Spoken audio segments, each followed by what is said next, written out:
Welcome to the Explainer. Okay, let's just dive right into a topic that affects our everyday comfort and, frankly, our wallets. Today, we're unpacking the Homeowners HVAC Survival Guide. My goal here is to completely demystify those dreaded heating and cooling breakdowns, help you understand exactly what your system is up against, and arm you with the knowledge to save some serious money when extreme weather hits. So, picture this. When your HVAC dies, should you repair it or replace it? It's a painful scenario, right? Because let's be honest, breakdowns never, ever happen at convenient times. Your AC usually quits at, 9 p.m. on a 95-degree night? Or your furnace suddenly stops working right when temperatures drop below freezing? Well, today we're going to give you the exact financial framework to answer this question confidently, so you never have to guess during a late-night emergency. Section 1. Extreme climate, extreme stress. To really understand why these systems fail, we first have to understand what they're fighting against out there. Take Central Indiana as our ultimate case study today. Its climate is basically a grueling stress test for literally any home mechanical system. On one side, you have the demands of those 95-degree, incredibly humid summers.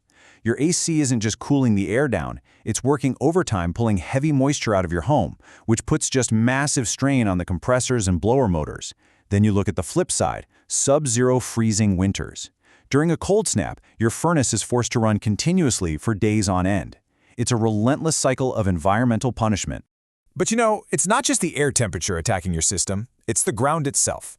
In harsh climates like this, you often find clay-heavy soil. As moisture changes from season to season, this type of earth actually shifts, moving your foundation slightly along with it. And what happens next? That shifting literally pulls your ductwork apart over time. This separation causes massive, hidden air leaks. You could be losing 20 to 30% of your perfectly heated or cooled air right into your crawlspace or attic, and you wouldn't even know it. Section 2. Anatomy of a breakdown. So what actually happens when systems are pushed to the absolute brink by the air and the earth? Here's a quick snapshot of the most common wounds.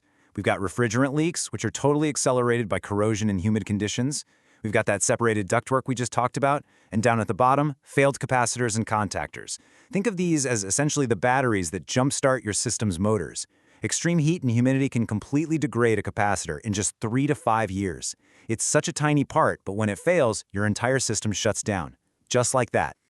Now, I want to circle back to one specific failure from that list because it is incredibly serious.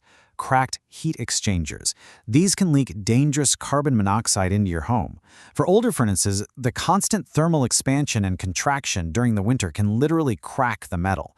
This isn't just a basic efficiency problem, it is a severe safety hazard that requires immediate furnace replacement, no questions asked. So the absolute crucial takeaway here is that regular maintenance and testing are literal lifesavers. Section 3.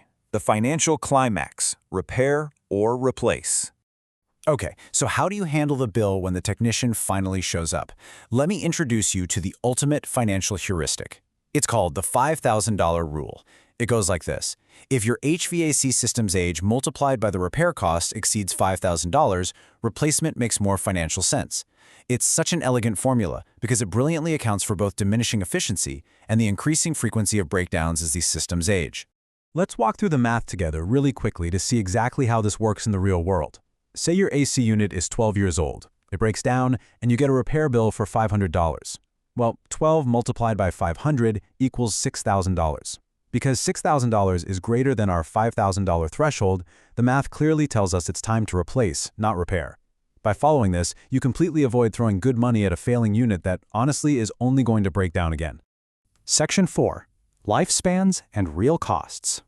Now, to use that $5,000 rule effectively, you really need realistic expectations on lifespans. With proper maintenance in harsh climates, air conditioners usually average 15 to 18 years, and furnaces hit around 18 to 22 years. But notice the heat pump, only 12 to 15 years. Why is that?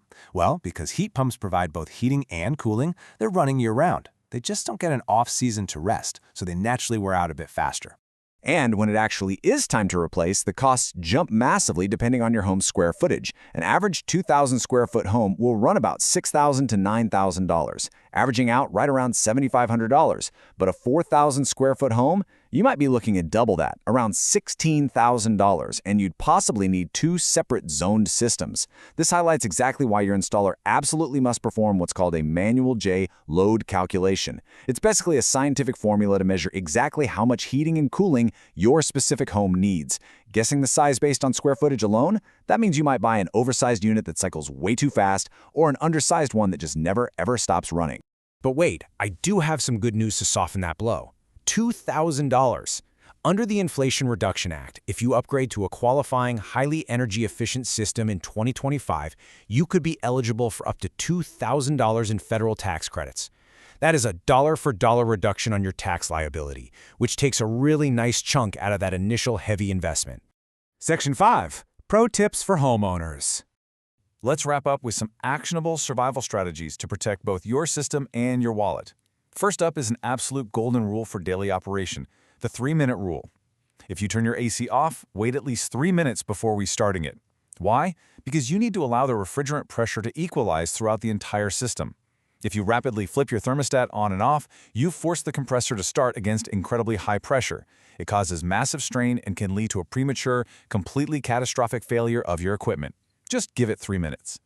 Next, if you know your system is aging out, you need a smart purchasing timeline. In October, the off-season begins, giving you access to much better pricing and more flexible installation dates. By January, you should be scheduling your consultations to beat the spring rush. And by March, the off-season ends, so you want your installation locked in by then. The crucial point here is this. By following this timeline, you completely avoid those desperate, high-priced emergency buys in the dead of July or January, when you literally have zero negotiating leverage.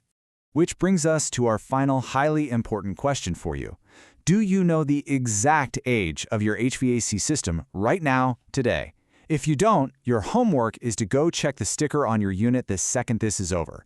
Find out its exact age so you are fully prepared to apply that $5,000 rule before the next extreme weather shift hits. Don't wait for a freezing night or a blistering afternoon to make a $10,000 decision. Get ahead of it. Thank you so much for joining me on this explainer, and hey, stay comfortable out there.